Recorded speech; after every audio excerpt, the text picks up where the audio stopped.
After another great day serving President Madison of the young US of A, finally I can rest. Wait, did I turn off the stove? Uh-oh. Thomas, we need to get out of here. The British are burning down the White House. Oh, thank God. What? Nothing. Nothing.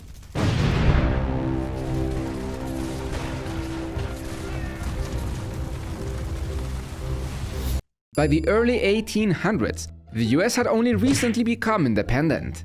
But it was not the strong, confident country it is today. Back then, the US was an edgy 20-year-old country, completely inexperienced at running a democratic government, and indebted because of their student loans. Because of the Revolutionary War. But most important of all, the US was very, very insecure. They didn't have the vibrant diversity of political parties and candidates it has today. They had the Federalist, anti-democratic Republican Party, not to be confused with these Democrats, these Republicans, or these other Republicans. Anyways, the Federalist Party was in power, and they believed that the best way to avoid war was to be prepared for it. So they spent a lot of money on building a navy, coastal fortifications, and expanding the peacetime army. To fund all this and pay off their massive debt, they imposed a lot of taxes and created a national bank. But wait, it's been more than 5 minutes since the last French-British War. And after the French Revolution, it's time for another one. So the British need all the sailors they can get for their voluptuous navy. There's a slight problem though. The Americans have started to trade with everyone and are offering great deals to any sailor willing to join their merchant fleet. They offer much better salaries and working conditions than what British conscripts could expect in the Royal Navy, with the added benefit of not getting randomly blown up by French cannon fire. So many British sailors found their way into American ships, which pissed off the tea-loving government. To fix this, British ships began to board American merchant vessels and forcefully reclaim their subjects to conscript them into the Navy. This was a major violation of American sovereignty and sometimes left ships dangerously short-handed. But it also had another layer of trouble. You see, distinguishing an American citizen from a British subject was not always easy to do, and many times the British wrongfully impressed American citizens into the British Navy. You know we could prevent all this if your citizens carried some sort of proof of citizenship, right? That's a great idea! I will issue documents that describe their appearance broadly, since we haven't invented photos yet. That's good enough, right? I mean, what could possibly go wrong?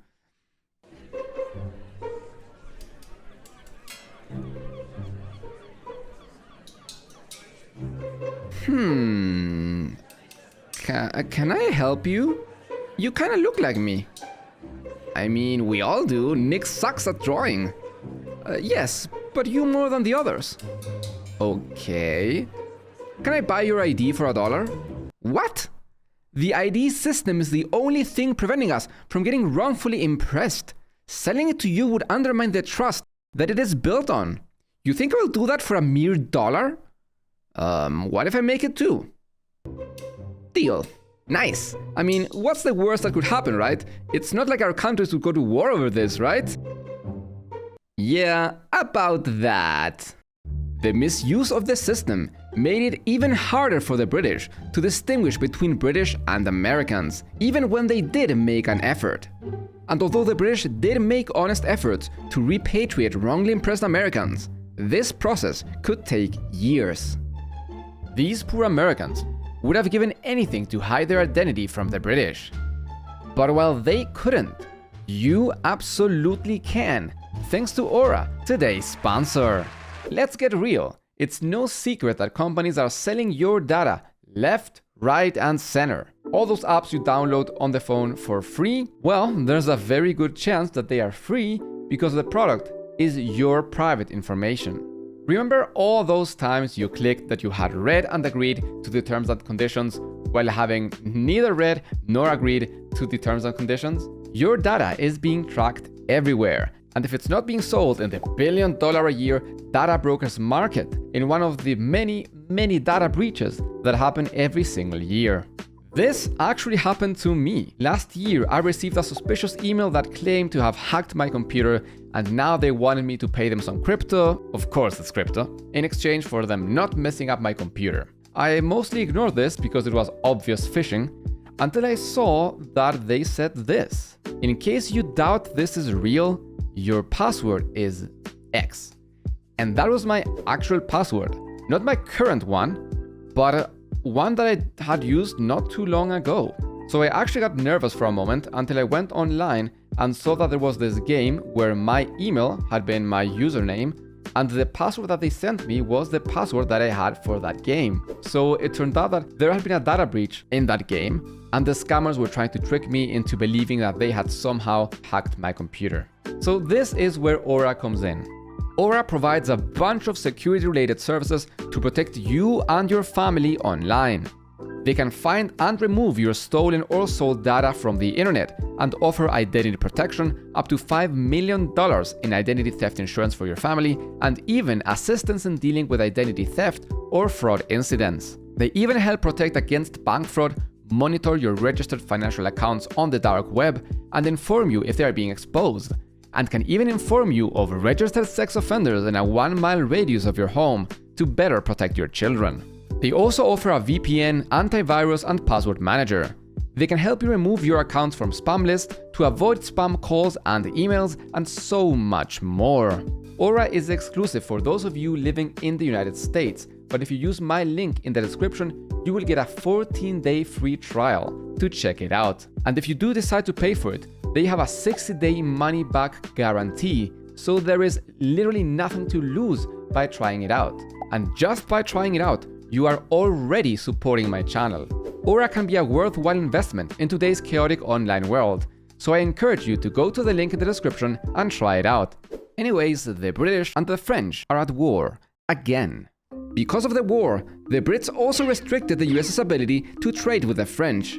So the Federalist government signed a treaty with the Brits, which significantly improved relations between the nations and allowed the US economy to flourish thanks to naval trade. But it did not address the key issue of impressment. Republicans seriously disliked the treaty, seeing the friendliness to the British as the first step of being recolonized. And you know who else is mad at the treaty? The French, who saw it as a betrayal of their alliance since the Revolutionary War. So, during the almost kinda sort of a war, the French unleashed their warships and privateers to raid American commerce. But the trade was so lucrative that the French barely dented the profit. Alright man, I don't think either of us are gaining anything from this almost kinda sort of a war, so how about we agree that I will stop raiding you if you waive any claims to compensation for damages? Wait, you were raiding me? With the end of the almost kinda sort of a war, the US commerce continued to bloom, benefiting from their neutrality. But despite the thriving economy, the Federalists somehow lost the 1800s elections. Well, on second thought, maybe it was because they were seen as massive Brit lovers in a time of rising Anglophobia. And a lot of people did hate them because of their harsh taxes and sedition laws. I guess it also didn't help that they were insanely elitist while the nation was striving for democracy and justice for all. Except for black people and natives, of course.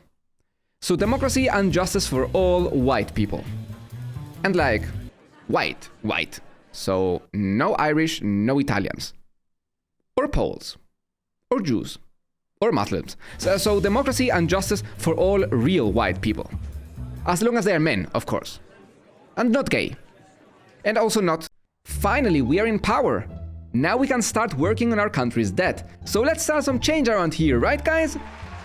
Garbage, garbage, garbage, garbage, garbage, and garbage. The army? We don't need to spend money on that.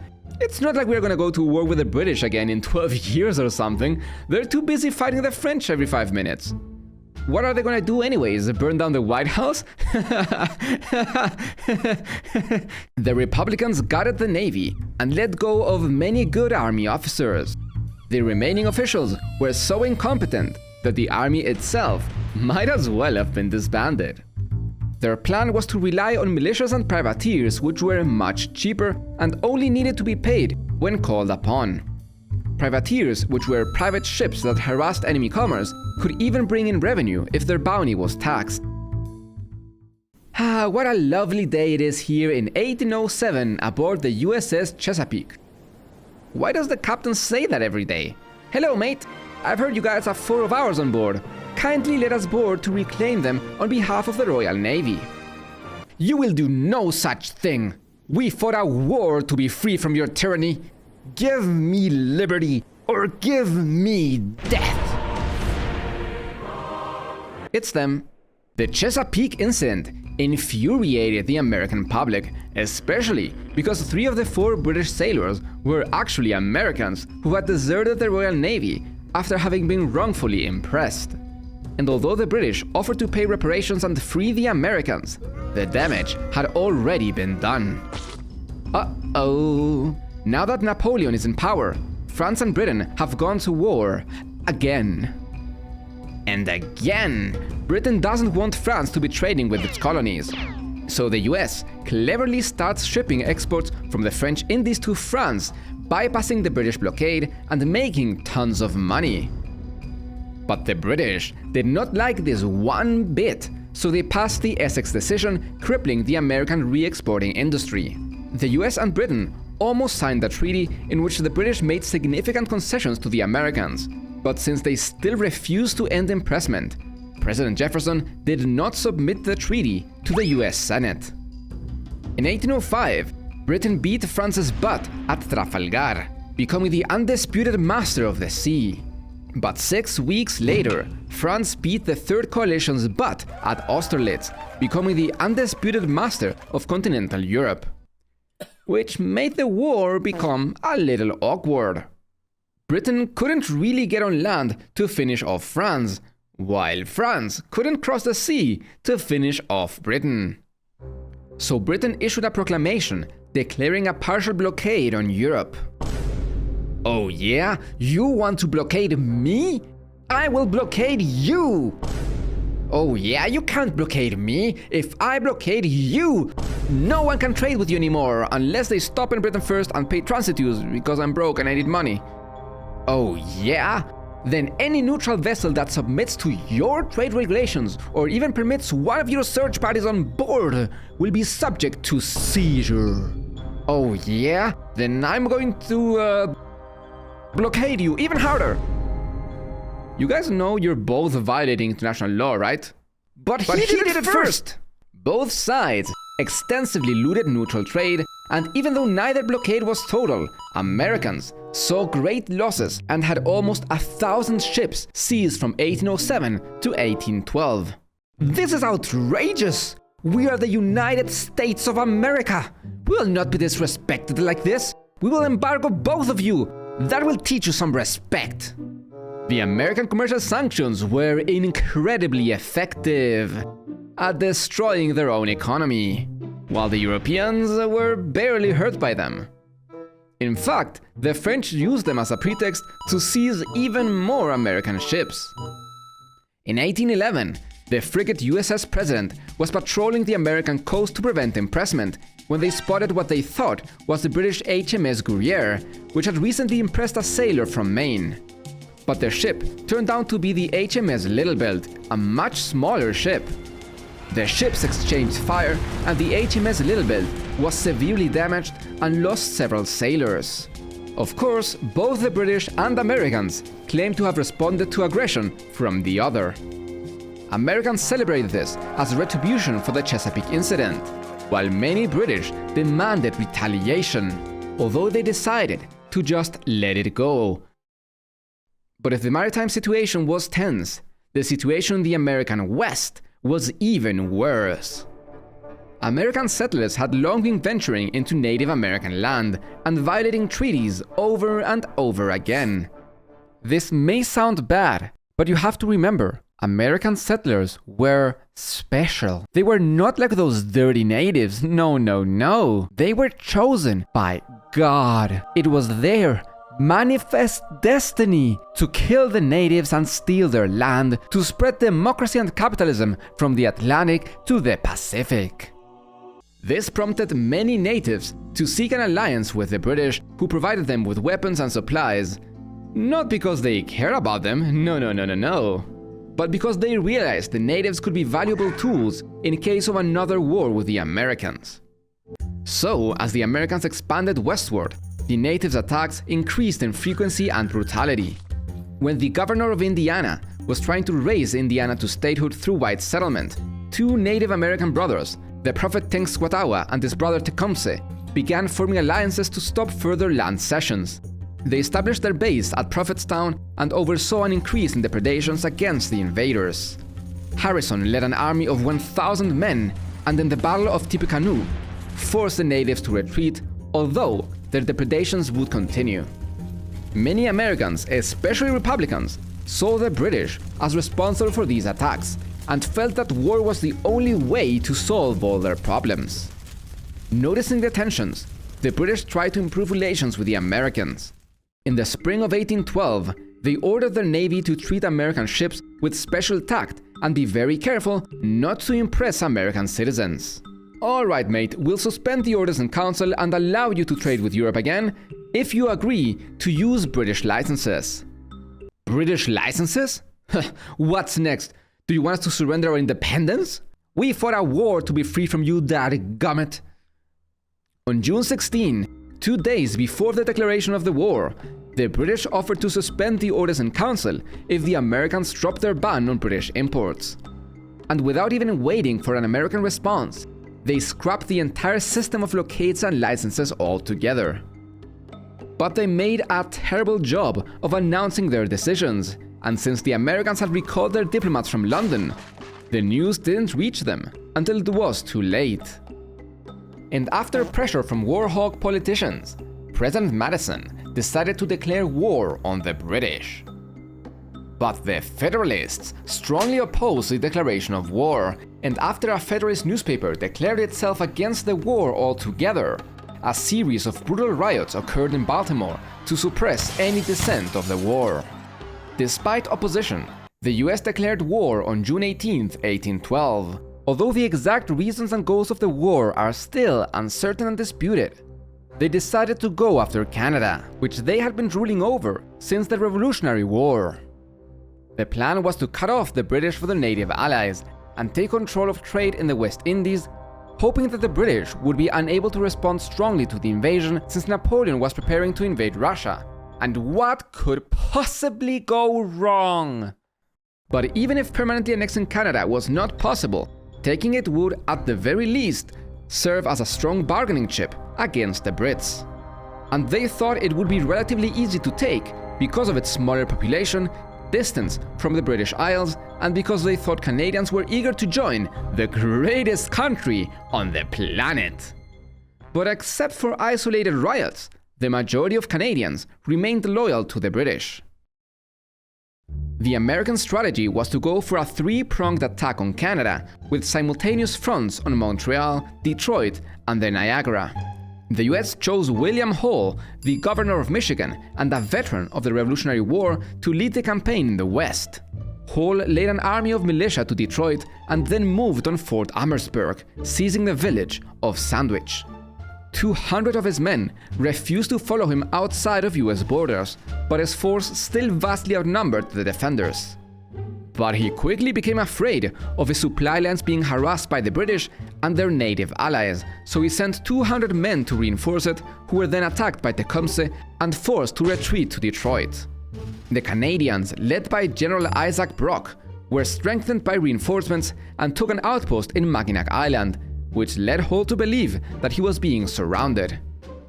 He decided to retreat back to Detroit without ever attacking Fort Amherstburg.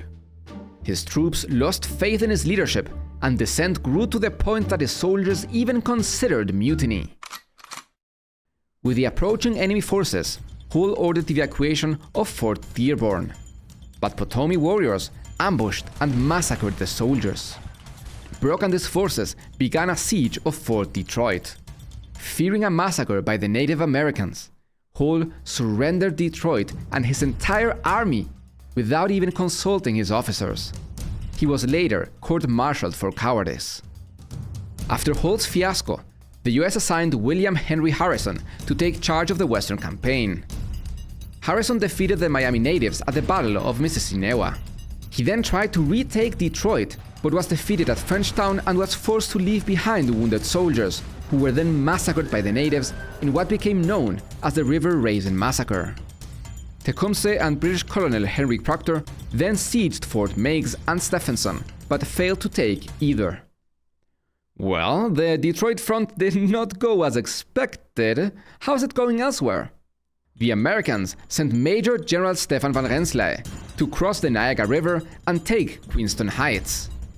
But the river crossing was a disaster, and despite tripling their enemies in number, the American forces suffered another crushing defeat at the hands of Major General Brock, who had arrived in time to defend this front as well. After Van Rensselaer's failure, command was given to Alexander Smith, who was just as inept and chaotically failed to take Fort Erie.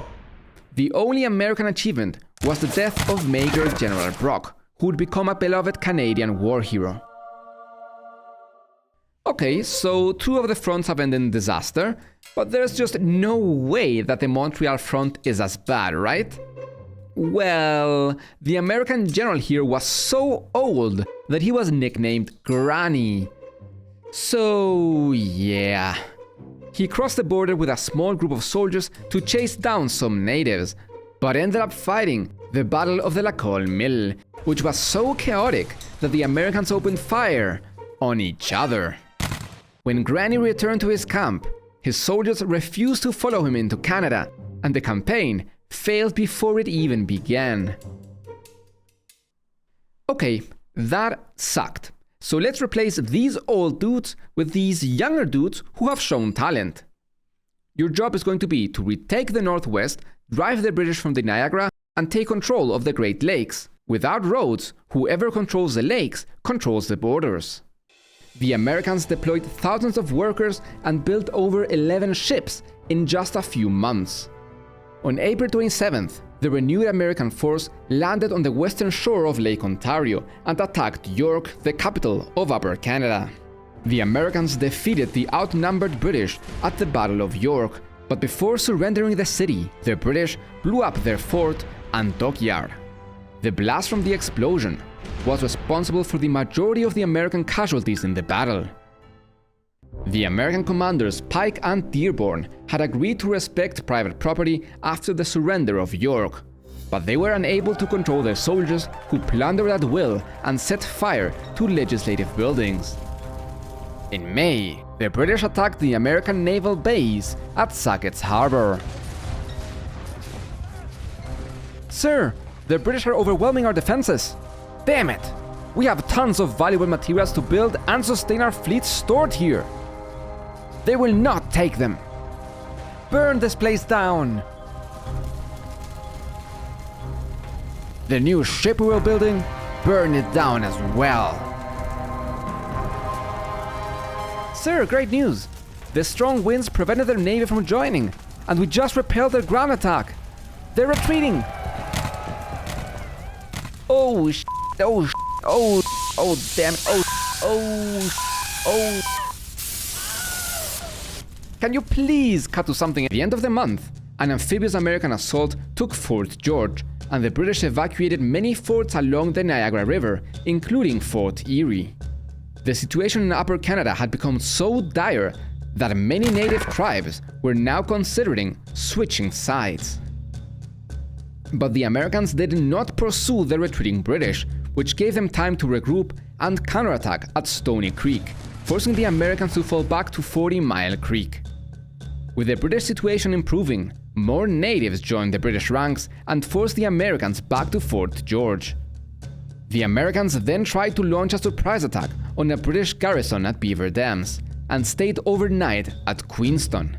But a woman named Laura Secord found out about their intentions and made a dangerous trek during the night to warn the British, who ambushed the Americans, scoring a decisive victory and ending the US attempt to take Upper Canada. After another attack that destroyed much of York, the British and native raids began to take a large toll on the Americans at Fort George. On December 10th, the Americans evacuated and destroyed the fort, and then they burned down Newark in the middle of a snowstorm, leaving many of its inhabitants to freeze to death in the cold Canadian winter. The British retaliated and took Fort Niagara on December 19th, and then crossed into American territory and went on a rampage. The Americans struggled to form a defense because of their lack of a professional army, and many militia soldiers preferred to stay home to protect their own families and property. Hey, wanna agree to stop burning everything down? Okay, great. Unless we take Washington. What? Nothing. The British imposed a strong blockade on the American ports, crippling its economy. Without a real navy, the Americans relied heavily on privateers to try to damage the British commerce, with limited success. But some American warships did achieve some important victories in one-on-one fights against British vessels, likely because Americans used high-quality wood on their ships, while the ongoing war with Napoleon forced the British to mass-produce their navy with lower-quality materials. It also did not help that most of the British warships were stuck in Europe, and that American professional crews often outperformed British conscripts in battle. The USS Constitution defeated the HMS Guerriere off the coast of Nova Scotia, and then the HMS Java off the coast of Brazil, while the USS United States captured the HMS Macedonian. The USS Chesapeake fought the HMS Shannon off the coast of Boston, and the mortally wounded American captain James Lawrence ordered his men not to give up the ship after his death, which they immediately did. The USS Essex dealt serious damage to British commerce and captured several smaller ships before being attacked by frigate HMS Phoebe and sloop HMS Cherub off the coast of my hometown of Valparaiso, Chile, where it was captured. Throughout 1813, the Americans tried and failed to take Montreal several times, in part because of their poor planning and execution, but also because of the British strong defenses. In September, the American fleet on Lake Erie was finally ready, and commanded by Oliver Perry, they faced up against a weaker British fleet led by Robert Barclay in the largest naval battle of the war, near Putin Bay. Remembering the legendary words, "Don't give up the ship," Perry's flagship faced the British and got blasted, losing about 80% of his crew. So Perry grabbed his battle flag, gave up the ship, got on a boat, and matrixed his way back to another ship, returned to the battle, and finished off the remaining British warships. The Battle of Lake Erie gave Americans a strong footing to retake the Northwest. With the defeat of Barclay's squadron, Proctor decided to leave Detroit and retreat along the Thames River to Burlington Heights, which Tecumseh strongly opposed. The governors of Kentucky and Ohio called on their people to join the fight, and so many Americans enlisted that they had to turn thousands away because of a lack of supplies. The Americans retook the abandoned Detroit and Fort Amherstburg and began pursuit of Proctor's army, who were moving ridiculously slow. With the Americans approaching, Proctor decided to make a stand at Moraviantown. Proctor organized his 800 regular soldiers in two thin lines from the river to a nearby swamp, while his 600 natives formed a line on a swamp to flank the Americans. Kentucky mounted riflemen galloped to the natives' flanking fire, shouting, "Remember the raisin," and broke through the British lines, who, demoralized, hungry and tired, fired but a single volley before Proctor and 250 soldiers fled the battle. The remaining soldiers quickly surrendered, but Tecumseh and his men continued to fight, dealing heavy casualties and gravely wounding Kentucky Governor Johnson. But after Tecumseh fell, the rest of his army lost the will to fight and fled as well. This battle was a catastrophe for the British. Proctor threw away his army for no reason at all. Both sides also built fleets on Lake Ontario, but neither could gain decisive enough control of it. In 1813, inspired by Tecumseh's resistance, a group of the Creek called the Red Sticks began to rise up against white settlers aided by the Spanish. After the victory at the Battle of Burnt Corn, the Red Sticks massacred between 400 and 500 Americans at Fort Mims. As more forts fell to the natives, fleeing settlers begged their government for an intervention, but with their armies locked in the war with the British and Tecumseh's confederation in the north, they were forced to raise militias of their own. Led by General Andrew Jackson, American forces defeated the natives at Talushatchee and Talladega. In 1814, aided by Allied Creeks and Cherokees, Andrew Jackson achieved a decisive victory at Horseshoe Bend and ended the Red Sticks' resistance. Alright fellas, want me to stop beating your butts? Then sign this treaty ceding half of your territory to the US. Great. Now you. Me what? Hand over your territory. But we helped you. We are allies. We trusted you. Yeah, shouldn't have done that, damn it. Meanwhile, the Sixth Coalition had beaten and exiled Napoleon, and the British could now focus more resources on the war with the US. So the Americans wanted to get the most advantage they could before their arrival. They launched another invasion on the Niagara frontier, capturing Fort Erie and defeating the British at the Battle of Chippewa.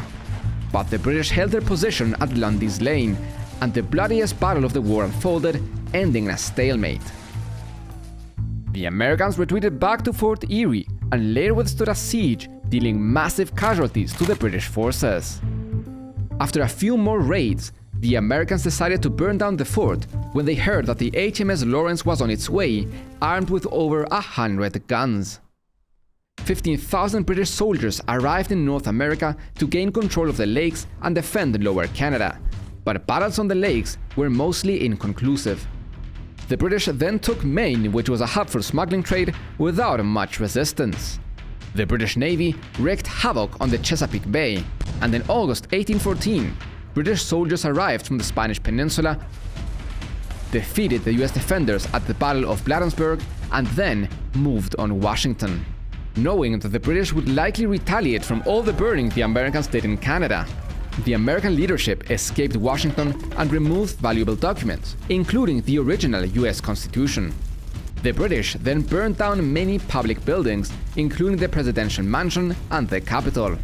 A massive storm, possibly a hurricane or a tornado, caused even more destruction just a few days later. The British raided Alexandria, which delayed their advance to their next target, the heavily fortified major city of Baltimore. They landed 5,000 soldiers at North Point and were met by 3,000 Americans, tasked with delaying them long enough for Baltimore to finish their defenses. After heavy casualties for both sides, including the British leader, the Americans retreated to Baltimore to await the attack. The British launched an assault but were unable to penetrate the strong defenses, and Fort McHenry prevented their navy from providing the support they needed. So the Royal Navy sat just outside the fort's range and bombarded it for 25 hours. If the fort fell, Baltimore would be in deep trouble. An American lawyer, Francis Scott Key, was aboard a British ship to negotiate the release of a prisoner and was to remain aboard until the battle had ended. From the distance, Key observed the fierce bombardment of the port. With no means of communication, his only way to know if the fort had fallen was the large American flag flying above it. As day turned to night, Key clung to the side of the flag. What so proudly we hailed, at the twilight's last gleaming, was now barely visible in the encroaching darkness. The battle raged through the night, and Key continued to witness the broad stripes and bright stars appearing intermittently through the perilous fight. O'er the ramparts he watched it, so gallantly streaming. In the thick darkness, it was only the rocket's red glare and the bombs bursting in air that could give proof through the night that the flag was still there, until dawn finally approached. "What is it, Francis? Oh, say, can you see by the dawn's early light? Say, does that star-spangled banner yet wave o'er the land of the free and the home of the brave?" And it did. The British attack on Baltimore had failed, and they were forced to withdraw. The sight of the flag standing against all odds inspired Key to write what would eventually become the national anthem of the United States. During the entire Chesapeake campaign, the British committed severe depredations, looted property, desecrated churches, and even graves. But they also promised freedom to all enslaved people, leading to thousands of black people seeking refuge and over 500 joining the British Army to fight their former slavers. But American Master Commandant MacDonough decisively defeated British forces under Captain Dewey, which forced the advancing British forces back to Canada at the Battle of Lake Champlain. And cut off from their forces in Canada, the British were forced to abandon their campaign. Despite victories here and there, neither side was actually gaining anything. New England, led by Federalists who had already opposed the war since the beginning, held the Hartford Convention and considered negotiating a separate peace with the British, and even secession from the Union. The Americans and British finally began negotiating in Ghent, Belgium. "We won't be signing anything unless you repeal your Orders in Council and end impressment." Well, we repealed the Orders in Council before the war even began, and with Napoleon gone, we have no need for impressment anymore. Oh, then I want Canada. No. But I do want an Indian barrier to your west. No way! That would stop our westward expansion.